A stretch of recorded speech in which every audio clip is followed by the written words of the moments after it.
প্রিয় শিক্ষার্থী ভাই এবং বোনেরা, আগামীকাল প্রাথমিক বিদ্যালয় পরীক্ষা অর্থাৎ আজকেই বলা যায়। প্রাথমিক বিদ্যালয়ে সহকারী শিক্ষক নিয়োগ পরীক্ষার জন্য আমরা সাম্প্রতিক সাধারণ জ্ঞান ১০০টি এমসিকিউ নিয়ে এসেছি, যেগুলো মূলত ২৫ সালে বিভিন্ন ভর্তি পরীক্ষা থেকে শুরু করে চাকরির পরীক্ষা সবগুলোতে প্রশ্নগুলো এসেছে। অর্থাৎ সবগুলো প্রশ্ন সাম্প্রতিকের উপরেই তৈরি। তাহলে অবশ্যই আপনারা জানেন যে সাম্প্রতিক প্রশ্নে মূলত ১ থেকে ২টি প্রশ্ন পরীক্ষায় এসে থাকে। তাহলে অবশ্যই এই ভিডিওটি আপনাদের জন্য গুরুত্বপূর্ণ। সব অংশটুকে না টেনে দেখুন, অবশ্যই পরীক্ষায় ১ থেকে ২টি প্রশ্ন অবশ্যই কমন পাবেন। ১ নম্বর প্রশ্ন, ২০২৫ সালের সাহিত্যে নোবেল বিজয়ী কোন দেশের লেখক? এই লেখক হলো হাঙ্গেরির। ২০২৫ সালে যিনি সাহিত্যে নোবেল বিজয়ী হয়েছেন। ২ নম্বর প্রশ্ন, বাংলাদেশের বর্তমান প্রধান বিচারপতি কততম? ২৬তম প্রধান বিচারপতি। ২০২৪ সালের ৮ই আগস্ট কে? ৮ই আগস্ট কে বর্তমান অন্তর্বর্তী সরকারের প্রধান উপদেষ্টা হিসেবে শপথ গ্রহণ করে? Doctor Mohammad Yunus. The one big beautiful bill act, এটি ইউএসএ হতে রেমিটেন্স প্রেরণে কত শতাংশ কর ধার্য করা হয়েছে? মাত্র ১%। বর্তমানে পৃথিবীর কোন দেশে বেশি প্রবাসী বাংলাদেশে কর্মরত আছে? সেটি কি? সৌদি আরব। ফিফা বিশ্বকাপ, ফিফা বলতে আমরা কি বলি? অবশ্যই ফুটবল বিশ্বকাপ ২০২৬ এর অফিসিয়াল ম্যাচ অর্থাৎ সেই ফুটবলের নামটি কি? ট্রায়ন্ডা। আয়নাঘর কি? আয়নাঘর হলো একটি গোপন কারাগার। এটি মূলত ১৮তম বিজিএস এবং ৪৭তম বিসিএস প্রিলিমিনারি পরীক্ষায় এসেছে। জুলাই বিপ্লবে শহীদ আবু সাইদ কোন বিশ্ববিদ্যালয়ের ছাত্র ছিলেন? বেগম রোকেয়া বিশ্ববিদ্যালয় রংপুর এর ছাত্র ছিলেন। বর্তমানে বিশ্বের কতটি দেশ জাতিসংঘের সদস্য? মোট ১৯৩টি দেশ বর্তমান জাতিসংঘের সদস্য। কত তারিখে বাংলাদেশে 5G মোবাইল কমিউনিকেশন চালু হয়? এটি চালু হয়েছিল ১২ই ডিসেম্বর ২০১১ সালে। অপারেশন মিডনাইট হ্যামার মার্কিন যুক্তরাষ্ট্র ইরানে কবে পরিচালনা করে? ২১শে জুন ২০২৫। এটি এসেছে ৪৭ বিসিএস প্রিলিমিনারি পরীক্ষায়। আপনাদের কাছে আমার প্রশ্ন রইল যে যুক্তরাষ্ট্র ইরানের কোন প্রদেশে এই মিডনাইট হ্যামার অপারেশনটি পরিচালনা করে? সেটিও কিন্তু বিসিএস এর প্রিলিমিনারির প্রশ্ন। বাংলাদেশের সাথে ব্রিক্স এর সম্পর্ক কী? এটি হলো সংযুক্ত অর্থনৈতিক সহযোগী দেশ। কোন কোম্পানি চ্যাট জিপিটি তৈরি করেছে? এটি হলো ওপেন এআই। আপনাদের কাছে প্রশ্ন থেকে গেল যে এই চ্যাট জিপিটি সম্প্রতি কোন দেশে নিষিদ্ধ ঘোষণা করেছে? আপনারা অবশ্যই কমেন্টে রিপ্লাই করবেন। বাংলাদেশের জাতীয় আয়, গ্রোস ডোমেস্টিক প্রোডাক্ট এ কৃষিখাতের অবদান কত? এর অবদান হলো 12.72%। হাইফা কোন দেশের সমুদ্র বন্দর? এটি ইসরায়েলের সমুদ্র বন্দর। আয়রন ডোম কি? এটি আকাশ প্রতিরক্ষা ব্যবস্থা। এটি মূলত ইসরায়েলি ইউজ করে থাকে। দেখুন ভাই এবং বোনেরা, এই শীতের মধ্যে ভিডিও করা অনেক কষ্ট। আপনাদের জন্য এত সুন্দর করে তথ্যগুলো উপস্থাপন করেছি। আপনারা আমাদের পাওনা হিসেবে কিন্তু একটা সাবস্ক্রাইব বা ফেসবুক থেকে যারা দেখবেন একটা ফলো কিন্তু দিতেই পারেন। এটুকু আমরা আপনাদের কাছে কিন্তু পাওনা থাকেই যায়। মাতৃভাষা অনুসারে বিশ্বের শীর্ষ ভাষা কোনটি? বিশ্বের শীর্ষ ভাষা হলো ম্যান্ডারিন। বাংলাদেশের একমাত্র উপকূলীয় নদী বন্দর কোনটি? সেটি হলো কি? সন্দ্বীপ। বিশ্বের সবচেয়ে উঁচু টাওয়ার কোনটি? Burj Khalifa, Dubai. বিশ্বের প্রথম 6G স্যাটেলাইট উৎক্ষেপণ করেছে কোন দেশ? চায়না। গাজা অভিমুখী গ্লোবাল সুমুদ ফটিলা কতটি রাষ্ট্রের প্রতিনিধিত্ব করেছে? মোট ৪৪টি রাষ্ট্রের প্রতিনিধিত্ব করেছে। সম্প্রতি বঙ্গোপসাগরে সৃষ্ট ঘূর্ণিঝড় মোখা এর অর্থ কী? এর অর্থ হলো সুগন্ধি ফুল। আবেদ চৌধুরী একজন মূলত তিনি জিন গবেষক। 2026 সালের 23তম বিশ্বকাপ ফুটবলের মাস্কট কয়টি? মোট 3টি। বর্তমান অন্তর্বর্তী সরকারের ধর্ম উপদেষ্টার নাম হলো ডক্টর আফম খালিদ হোসেন। 24-25 অর্থ বছরে বাংলাদেশের জিডিপি গ্রোস ডোমেস্টিক প্রোডাক্ট প্রবৃদ্ধির হার কত? 3.97%। জুলাই গণঅভ্যুত্থানে সর্বকনিষ্ঠ শহীদ কে? আব্দুল আহাদ। আব্দুল আহাদ কি সর্বকনিষ্ঠ শহীদ? জাপানের প্রথম নারী প্রধানমন্ত্রী কে? আমরা জানি Sanae Takaichi. House of Betrayal documentary ফিল্মটি কোন পটভূমিতে নির্মিত? এটি মূলত ঢাকা সায়েন্স ল্যাবের জিগাতলা পীরখানা যে হত্যাকাণ্ড ঘটেছিল 2009 সালে সেটা অনুযায়ী রচিত। বিশ্বের প্রথম এআই মন্ত্রীর নাম কি? এআই মন্ত্রীর নাম হলো ডিএলা। বিদেশের মাটিতে বাংলাদেশের কূটনৈতিক মিশন কয়টি? মোট 48টি কূটনৈতিক মিশন রয়েছে। ধান উৎপাদনে বিশ্বে বাংলাদেশের অবস্থান কততম? তৃতীয়তম। আপনাদের কাছে প্রশ্ন থেকে গেল, বাংলাদেশ জনসংখ্যায় বিশ্বে বর্তমান কততম? পৃথিবীর আয়তনে বাংলাদেশের অবস্থান কততম? 90তম। বিশ্বের কোন প্রতিষ্ঠানকে বিগ ব্লু বলা হয়ে থাকে? আইবিএমকে বিগ ব্লু বলা হয়ে থাকে। মিস রাতা কোন দেশের শহর? এটি লিবিয়ার একটি শহর। বিরল খনিজ মজুদে বিশ্বের শীর্ষ দেশ কোনটি? চীন। বর্তমানে বিশ্বের শীর্ষ ঋণদাতা দেশ কোনটি? সেটি হলো কি জার্মানি। মেট্রো রেলের প্রতিটি কোচে দরজা কয়টি থাকে? 4টি দরজা রয়েছে। মেট্রো রেল কবে বাণিজ্যিকভাবে যাত্রা শুরু করে? এটি 29শে ডিসেম্বর 2022 সালে যাত্রা শুরু করে। আসিয়ান এর সদস্য দেশ কয়টি? সদস্য দেশ মোট 11টি। বর্তমানে বাংলাদেশে তফসিলভুক্ত ব্যাংকের সংখ্যা কতটি? মোট তফসিলভুক্ত ব্যাংকের সংখ্যা আপডেট তথ্য 62টি।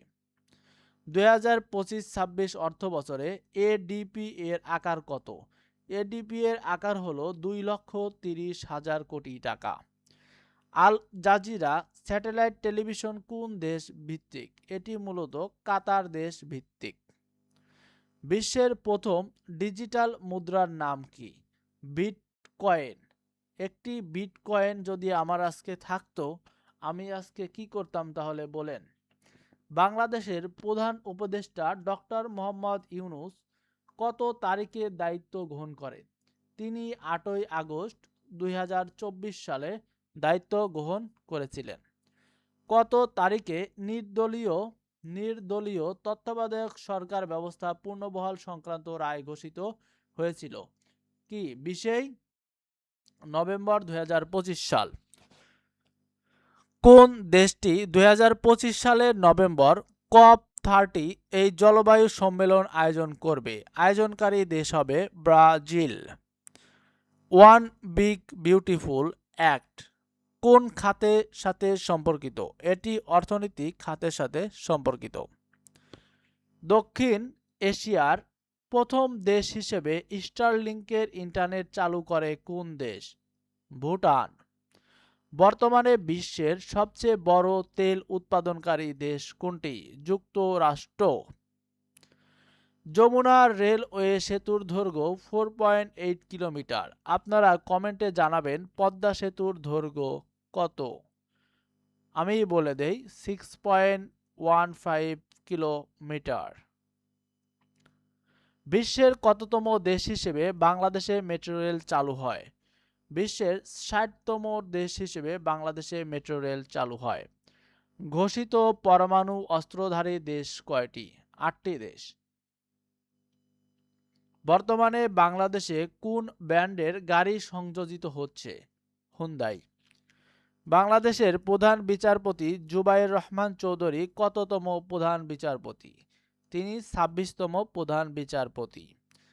বিশ্বের কোন দেশে গ্রামীণ ব্যাংকের আদলে ক্ষুদ্র ঋণ চালু আছে? সেটি হলো কি? জাপান।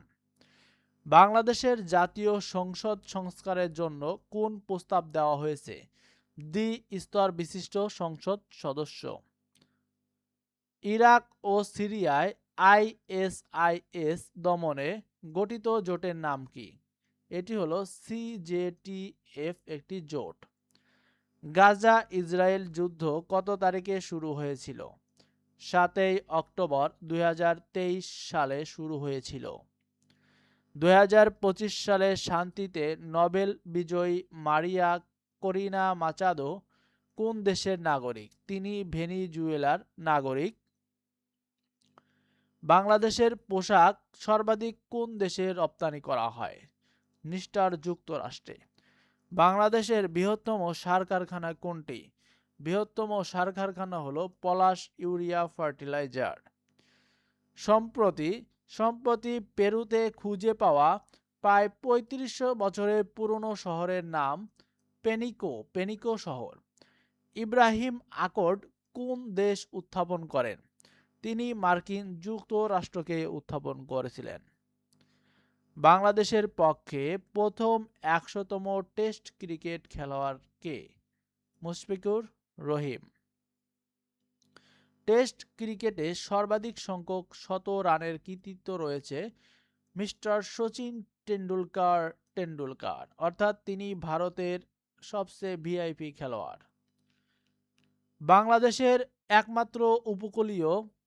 একমাত্র উপকূলীয় নদীবন্দর কোনটি? সেটি হলো সন্দ্বীপ। বর্তমান বিশ্বের শীর্ষ খাদ্যদাতা দেশ কোনটি? জার্মানি। ২০২৫ সালের সাহিত্যে নোবেল বিজয়ী লেখকের নাম কি?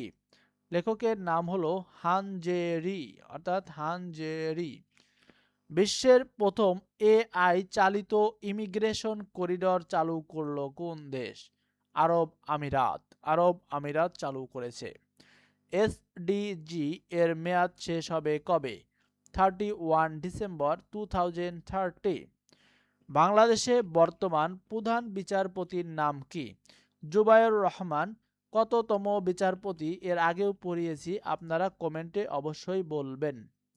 বাংলাদেশের রেমিটেন্স প্রেরণকারী শীর্ষ দেশ কোনটি? শীর্ষ দেশ হলো সৌদি আরব।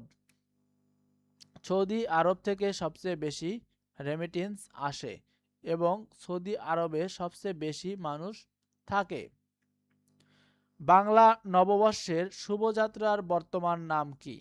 শুভযাত্রার বর্তমান নাম হলো বর্ষবরণ আনন্দ শোভাযাত্রা। জাতীয় পরিচয়পত্র এনআইডি পেতে সর্বনিম্ন কত বছর বয়সে আবেদন করা যাবে?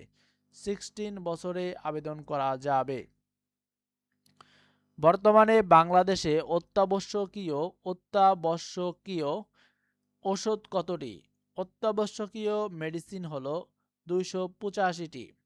বিশ্বের প্রথম পূর্ণ ব্যবহারযোগ্য রকেট কোনটি? স্টারশিপ। জুলাই বিপ্লবের শহীদ আবু সাইদকে নিয়ে অঙ্কিত শিল্পকর্মের নাম কি? শিল্পকর্মের নাম ছিল উন্নত মমশির, কাজী নজরুল ইসলামের বিদ্রোহ কবিতা। বাংলাদেশের সংস্কার কমিশনের প্রধান কে? তিনি ছিলেন ডক্টর আলী রিয়াজ। ৫ আগস্টকে বাংলাদেশ সরকার কোন দিবস হিসেবে ঘোষণা করেছে? বাংলাদেশ সরকার মূলত ৫ আগস্টকে জাতীয় গণ অভ্যুত্থান দিবস বা জুলাই গণ অভ্যুত্থান দিবস হিসেবে ঘোষণা করেছে। ২০২৫ সালের শান্তিতে নোবেল বিজয়ী কোন দেশের নাগরিক? এর আগেও আপনাদেরকে বলা হয়েছে তিনি ভেনেজুয়েলার নাগরিক। আন্তর্জাতিক টি-20তে বাংলাদেশের হয়ে সবচেয়ে বেশি হাফ সেঞ্চুরি করেছেন লিটন কুমার দাস। ডক্টর মোহাম্মদ ইউনূস কত সালে নোবেল পুরস্কার পান? ২০০৬ সালে। আপনাদের কাছে প্রশ্ন থেকে গেল, তিনি কোন বিষয়ের উপরে নোবেল পুরস্কার পান? আপনারা কি করবেন? অবশ্যই কমেন্ট বক্সে জানাবেন। বাংলাদেশের কত সালে স্বল্প উন্নত দেশের তালিকা এলডিসি থেকে বের হয়ে যাবে? 2026 সালে বের হয়ে যাবে। যেহেতু বর্তমান 2026 সাল চলছে, তাই প্রশ্নটি সবচেয়ে বেশি গুরুত্বপূর্ণ। এনএলডিসি এর পূর্ণরূপ কি? National load dispatch centre. বাংলাদেশের জাতীয় শিশু নীতি অনুসারে শিশুর বয়স সীমা কত? 0 থেকে 18 বছর। কোরআন শরীফ বাংলায় প্রথম অনুবাদ করেছিলেন গিরিশচন্দ্র সেন। প্রশ্নটি অনেকবার অনেক পরীক্ষায় এসেছে। বর্তমানে বিশ্বে স্বাধীন দেশের সংখ্যা কতটি? 195টি। কিন্তু ভেনিজুয়েলার মতো স্বাধীন দেশ হলে কিন্তু হবে না। বাংলাদেশের কোন জেলায় সাক্ষরতার হার সবচেয়ে বেশি? পিরোজপুর জেলা। পিরোজপুর জেলায় সবচেয়ে সাক্ষরতার হার বেশি। সম্প্রতি ইরান কর্তৃক ইসরায়েলে হামলার নাম কি? হামলার নাম ছিল অপারেশন ট্রু প্রমিস। বিশ্বের প্রথম এআই চালিত পাসপোর্ট কন্ট্রোল কোথায়? দুবাই। দুবাই দেখুন আমাদের থেকে কত দূর এগিয়ে গিয়েছে। চ্যাট জিপিটি এর প্রতিষ্ঠাতা কে? এর প্রতিষ্ঠাতা হলো স্যাম অল্টম্যান। বৈষম্য বিরোধী ছাত্র আন্দোলনের মেয়াদকাল কতদিন ছিল? মোট 36 দিন ছিল। বর্তমানে বাংলাদেশে কয় ধরনের স্থানীয় সরকার রয়েছে? বর্তমানে বাংলাদেশে মোট 5 ধরনের, অর্থাৎ ইউনিয়ন পর্যায় থেকে শুরু করে 5 ধরনের সরকার রয়েছে। বাংলাদেশের সর্বশেষ শক্তিশালী ভূমিকম্প হয় কত সালে? 1997 সালে। ইমারেল্ড ট্রায়াঙ্গল নিয়ে বিরোধ আছে কোন দুটি দেশের মধ্যে? থাইল্যান্ড এবং কম্বোডিয়ার মধ্যে বিরোধ রয়েছে। ইমারেল্ড ট্রায়াঙ্গল নিয়ে বিরোধ আছে কোন দুটি দেশের মধ্যে? অর্থাৎ একই প্রশ্ন রিপিট হয়েছে। বিশ্বকাপ ক্রিকেটে সেঞ্চুরি করা প্রথম বাংলাদেশি ক্রিকেটার কে? মাহমুদুল্লাহ রিয়াদ। এখানে যারা এটা দেখছেন অবশ্যই সবাই এই খেলাটি দেখেছিলেন। বর্তমানে বাংলাদেশের বর্তমান গভর্নর এর নাম কি? তিনি হচ্ছেন আহসান এইচ মনসুর। বাংলাদেশের কোন বিজ্ঞানী বিশ্বজুড়ে জুট ম্যান নামে পরিচিত? বাংলাদেশের বিজ্ঞানী, এরপরে আবার তিনি জুট ম্যান নামে পরিচিত, ডক্টর মোবারক আহমদ খান। বাংলাদেশের সংস্কার কমিশনের প্রধান কে? তিনি হলেন ডক্টর আলী রিয়াজ। আজকে এ পর্যন্ত। আপনাদের পরীক্ষা শুভ হোক। আপনাদের পরীক্ষার জন্য আমার মন থেকে অনেক দোয়া এবং ভালোবাসা রইল। এবং যারা ভবিষ্যতে পরীক্ষা দিবেন, এ ভিডিওটি সবার জন্যই গুরুত্বপূর্ণ। সো সবাই আমাদের চ্যানেলটিকে সাবস্ক্রাইব করে পাশে থাকবেন এবং পরবর্তী চাকরির পরীক্ষার সকল আপডেট আমাদের ফেসবুক পেজ এবং এই চ্যানেলে সব কিছু আপলোড করা হবে। আশা করি নির্ভুল এবং সঠিক উত্তর পাবেন এই ফেসবুক চ্যানেল, এই ইউটিউব চ্যানেল এবং ফেসবুক পেজে।